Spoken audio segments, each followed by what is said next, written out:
महागीता।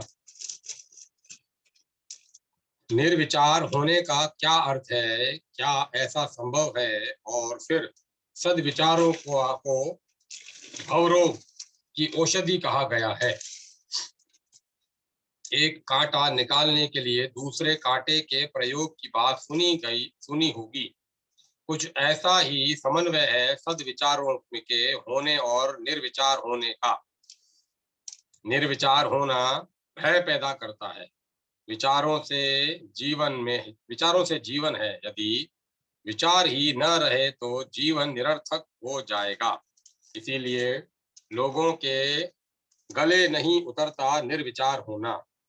लेकिन यदि थोड़ा ध्यान दें अपने जीवन के उन क्षणों पर जहां आपको सुख व प्रसन्नता मिली है, तो हैरान होंगे आप यह अनुभव करके कि वह क्षण निर्विचार स्थिति का क्षण था। अनुभूति को गहरे जाने से रोकते हैं विचार। आलोचक इसीलिए उन क्षणों में आनंदित नहीं होते जब उसका अड़ोस पड़ोस ठा के मार रहा हो। उन्हें ऐसा ही विशेष प्रकार का प्रशिक्षण दिया जाता है। शायद इसीलिए बुद्धिजीवी विचारक रसहीन हो जाते हैं। वे विचारों तक ही रुके रहते हैं। निर्विचार होने का अर्थ है विचारों को भेद जाना। विचार है इसीलिए तत्वदर्शी मूर्खों या अविवेकियों की श्रेणी में नहीं आते। विचारों को भेद कर, क्योंकि संवेदना के उस विशुद्ध स्तर को महसूस किया है, यहाँ जहाँ सिर्फ रस ही रस, आनंद ही आनंद है, इसीलिए वह रूखा सूखा नहीं होता। उसके जीवन के रोम रोम से प्रसन्नता व आनंद की फुहारें निकलती हैं। जब तक भव है, संसार है, तब तक विचार काम करते हैं। इसीलिए तत्वज्ञानी के व्यवहार संबंधी निर्णय ऐसे होते हैं मनुष्य ऐसे होते हैं कि लोग सत्य में पड़ जाते हैं। कृष्ण के निर्णयों को देखें, ऐसी चाल की जिसकी कोई काट नहीं। चौथा प्रकरण दिख रहा है, उसकी सच्चाई पर ही प्रश्न चिन्ह लगाया गया है। इस प्रकरण में बाहर से धीर पुरुष अर्थात तत्वज्ञानी और संसारी के व्यवहार में समानता लगती है, लेकिन असल में ऐसा नहीं होता। एक बार एक ट्रेन से एक तत्वज्ञानी संत और एक सेठ सफर कर रहे थे। दोनों ही सीट आस पास थी। संत के पहनावे, खान पान आदि को देखकर सेठ ने प्रश्न किया, उस संत से, आप में और मुझ में क्या अंतर है? संत ने कोई जवाब नहीं दिया। थोड़े समय में ही दोनों में मित्रता हो गई। किसी स्टेशन पर गाड़ी रुकी। संत ने सेठ की बाह पकड़ी। घूमते घूमते प्लेटफॉर्म पर दूर तक ले गए। गाड़ी ने चलने के लिए हॉर्न दिया, 1 2 3। सेठ ने कहा, जल्दी चले, गाड़ी छूट जाएगी। संत ने गंभीर होकर कहा, कोई बात नहीं, मेरा भी सामान है।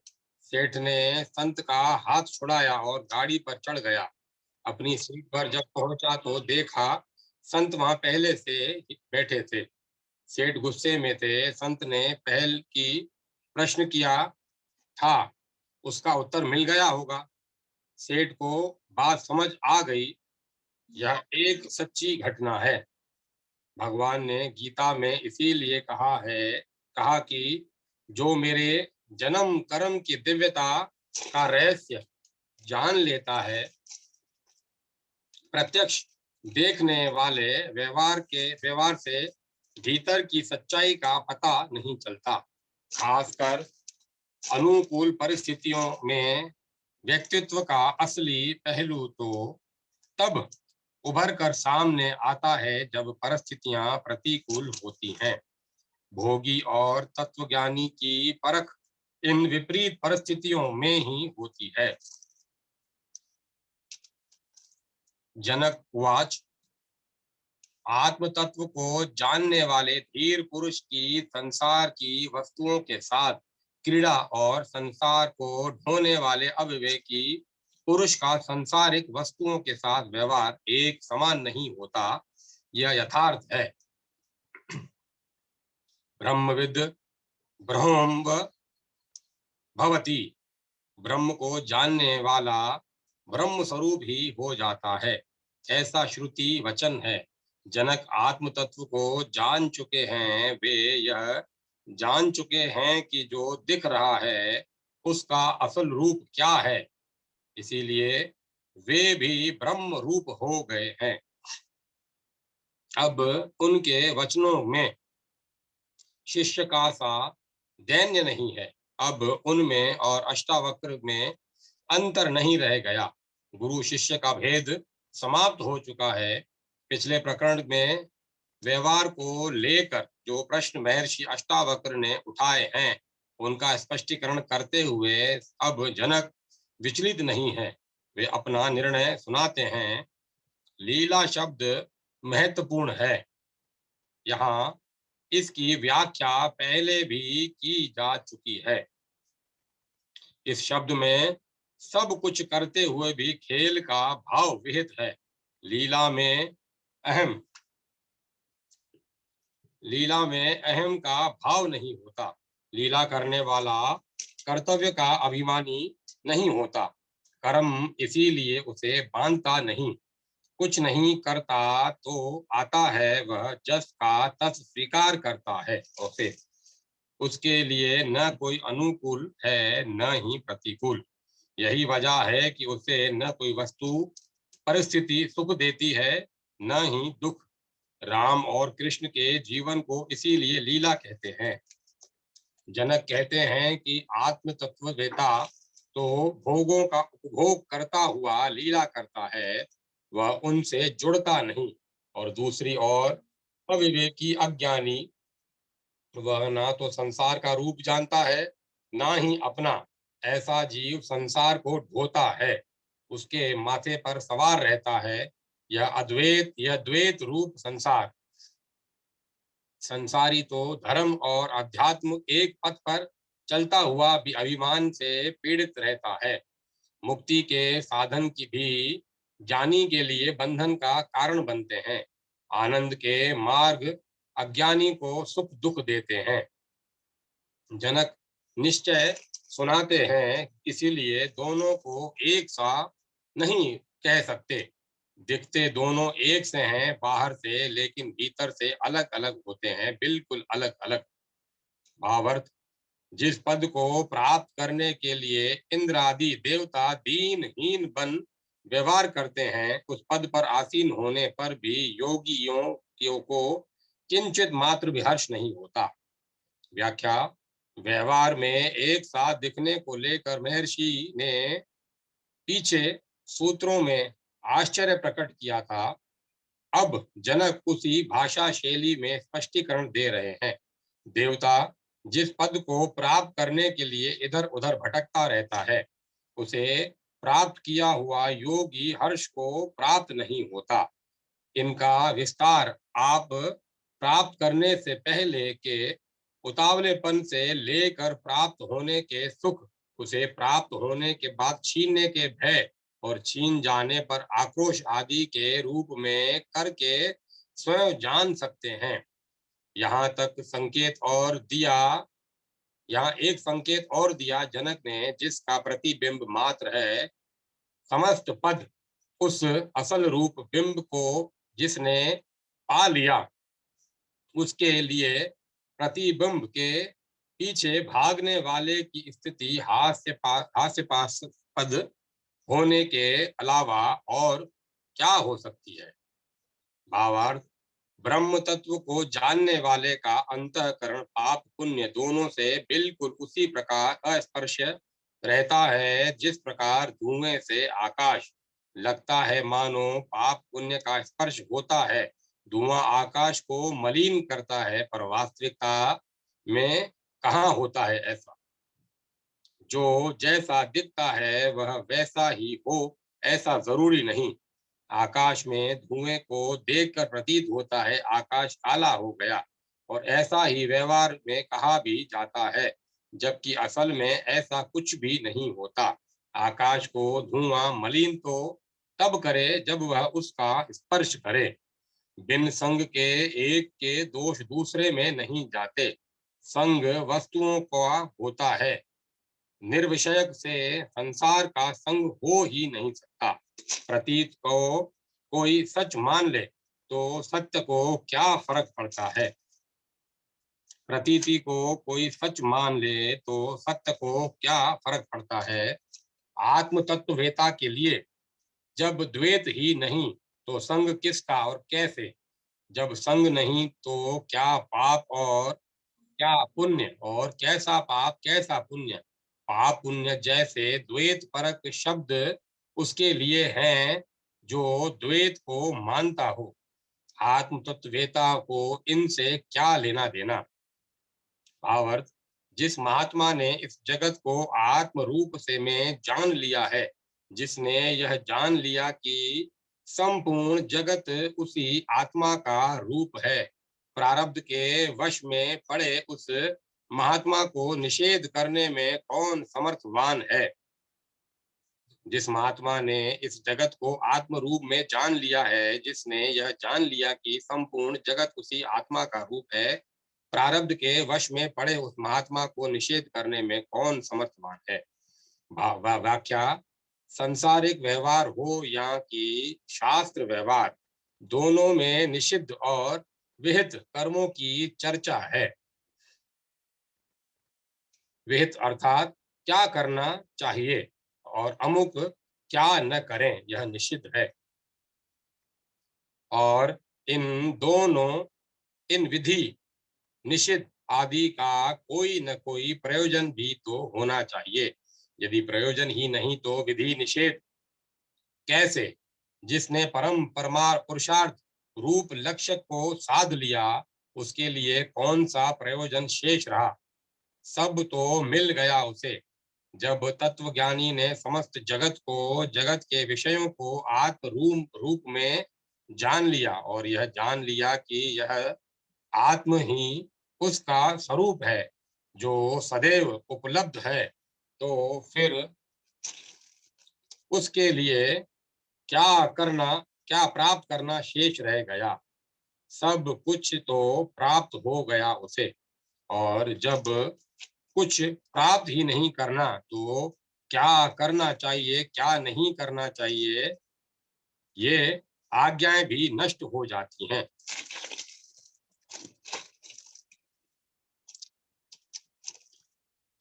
भावार्थ, ब्रह्म से लेकर चींटी पर्यंत जो 4 प्रकार के प्राणी हैं, जरायुज, अंडज, उदगिन, उद्मिन और स्वधज, इन सभी में से केवल आत्मवेता में ही यह सामर्थ्य है कि इच्छा अनिच्छा दोनों का परित्याग करे, इन दोनों की वर्जना कर दे। समस्त सृष्टि इच्छा अनिच्छा के द्वंद्व में फंसी है। कीट से लेकर ब्रह्म पर्यंत सभी इच्छाओं के दास हैं। इच्छा की बात तो समझ आती है, लेकिन अनिच्छा, उसकी व्याख्या यदि वर्तमान दृष्टि से की जाए तो बात ज्यादा स्पष्ट होगी। ऐच्छिक अनैच्छिक दो तरह के कर्मों की बात आधुनिक मनोविज्ञान करता है। ऐच्छिक क्रियाएं जीव के वश में है, वह उन पर अपनी सामर्थ्य के अनुसार नियंत्रण कर सकता है, करता है। अनैच्छिक क्रियाओं में वे हैं जिन पर जीव का प्रत्यक्ष रूप से कोई वश नहीं, और मजे की बात यह है कि इन अनैच्छिक क्रियाओं पर ही जीवन पूरी तरह टिका रहता है। प्रयोग द्वारा सिद्ध हो चुका है कि ये अनैच्छिक क्रियाएं भी वास्तव में ऐच्छिक ही हैं। अब सवाल उठता है कि अज्ञान और ज्ञानी में क्या अंतर है। अज्ञानी इच्छाओं अनिच्छाओं को नकार नहीं सकता, जबकि आत्मज्ञानी में इन दोनों को नकारने की सामर्थ्य है। प्रवृत्ति में इच्छा अनिच्छा दोनों ही एक समान महत्वपूर्ण भूमिका निभाती हैं, लेकिन ज्ञानी की प्रवृत्ति में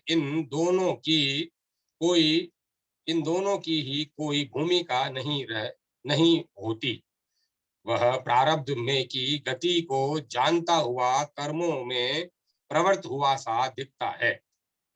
भावार्थ, कोई ही आत्मा और जगत के स्वामी ईश्वर को एक रूप से अद्वैत रूप से जानता है, और जो ऐसा है उसे कहीं भी किसी से कोई किसी प्रकार का भय नहीं रहता। कोई ही आत्मा और जगत के स्वामी ईश्वर को एक रूप से अद्वैत रूप से जानता है, और जो ऐसा है उसे कहीं भी किसी से कोई किसी प्रकार का भय नहीं रहता। व्याख्या, इस सूत्र में अद्वैत ज्ञान का स्वरूप बताया गया है, और यह भी कि यह प्रत्येक को नहीं होता। इस अद्वैत ज्ञान का फल है कि न तो उसे किसी से डर होता है, न ही उसका किसी को डर होता है। अर्थात तत्वज्ञानी से कोई डरता नहीं। अद्वैत ज्ञान का अर्थ है ईश्वर और जीव की एकता। वेदांत के प्रक्रिया ग्रंथ इसे भाग त्याग लक्षणा से कुछ इस प्रकार समझाते हैं। इस लक्षणा का अर्थ है दोनों का कुछ अंश लो और कुछ को छोड़ दो। जो उपाधि है वह मिथ्या है, वह मात्र प्रतीति है। सत्य की स्वीकृति और असत्य का त्याग, यही इस लक्षणा का उपदेश है। अद्वैत शास्त्र ईश्वर की परिभाषा करते हैं। सर्व ज्ञातवादी विशिष्ट चेतन और अल्प अल्पज्ञत्वादी विशिष्ट चेतन है। सर्व ज्ञातवादी विशिष्ट चेतन और अल्प ज्ञातवादी विशिष्ट चेतन है जीव। चेतन सर्वज्ञ और अल्प अल्प अल्प अल्पज्ञत्व उपाधियां हैं। इन उपाधियों का जब परित्याग किया तो बचा चेतन मात्र। चेतन तत्व दोनों में समान है। इस चेतन तत्व का ज्ञान ही अद्वैत ज्ञान है। महर्षि कहते हैं कि यह ज्ञान भी सभी को नहीं होता। इसकी चर्चा श्री कृष्ण ने भगवत गीता में की है। मनुष्याणम सहस्त्रषु कशिश धातुति सिद्धते यथातमापि सिद्धांतनम कश्चिन माम वृत्ति तत्वतः। हजारों मनुष्य में कोई जानने का प्रयास करता है। उन प्रयत्न करने वालों में से कोई एक विरला ही मुझे तत्वज्ञ जानता है। कहने का तात्पर्य है कि पहले प्रवृत्ति तो नहीं होती। प्रवृत्ति हो भी जाए तो संसार की प्रवृत्ति के सामने टिक नहीं पाती।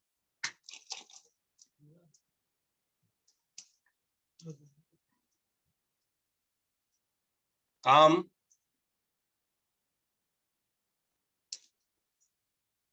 प्रवृत्ति राम प्रवृत्ति भर काम प्रवृत्ति राम प्रवृत्ति पर भारी पड़ती है। लगता है बेकार है यह प्रवृत्ति। काम तो संसार की प्रवृत्ति आती है, और यदि कुछ समय के लिए संस्कारवश बदले वातावरण की वजह से ऐसा नहीं भी हुआ तो निरंतरता नहीं बन पाती। किसी रूप में कोई व्यवस्था उठ खड़ी होती है, महसूस होता है जरूरी तो है पर इतनी नहीं, बाद में देख लेंगे, और यात्रा प्रारंभ होने से पहले ही पेंडिंग के में डाल दी जाती है। इस स्थिति को भी पार कर जाए तो परमात्मा के विभिन्न नाम रूपों में फंस कर रह जाता है। कोई विरला ही है जो इस नाम रूप को भी भेदता है। मुझे अद्वैत रूप में निराकार निर्गुण तत्व के रूप में जानता है। क्यों भाई हितेश, आवाज नहीं आ रही क्या?